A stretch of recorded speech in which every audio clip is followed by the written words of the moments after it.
Tutti uniti, l'urlo di battaglia del Movimento 5 Stelle parte da qui, dal programma con cui Jacopo Berti lancia la sfida alla poltrona di presidente della Regione Veneto. Ogni partito schiera il suo campione, salgono sul ring i big della politica, dal governatore uscente Luca Zaia all'alfiere dell'area popolare Flavio Tosi, fino alla diva del Partito Democratico Alessandra Moretti. Giganti di fronte ai quali Jacopo Berti sembra Davide contro tanti Golia. No, perché e poi ci sono i cittadini e poi ci sono i veneti che sono stufi di questi tre personaggi della politica, la classica politica che ci ha portato dove siamo, e tutti uniti al di là del colore politico.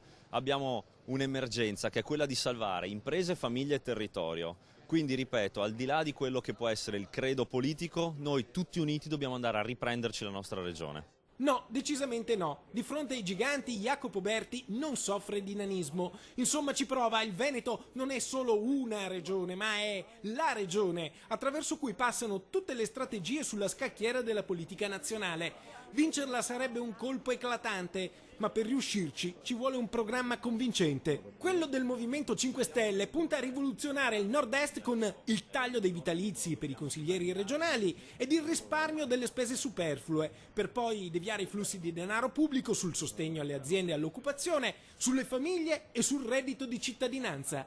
Noi siamo qui per azzerare i vitalizi e riprenderci i nostri soldi per ridarli alle imprese, quindi abolizione dei vitalizi, 13 milioni di euro che tornano alle imprese e anzi torneranno 25.000 euro a ogni imprenditore grazie al microcredito 5 Stelle. Il primo segno Jacopo Berti lo dà con la campagna elettorale, una campagna low cost, autofinanziata dai sostenitori, un vero record di economicità. Parliamo di qualche decina di migliaia di euro, siamo intorno adesso ai 10-11 mila euro, le donazioni sono ben accette, quindi tutte donazioni volontarie per poter cambiare, perché i nostri datori di lavoro sono i cittadini, non le grandi lobby che dall'alto pagano questi partiti e che quindi dopo pretendono i favori in cambio.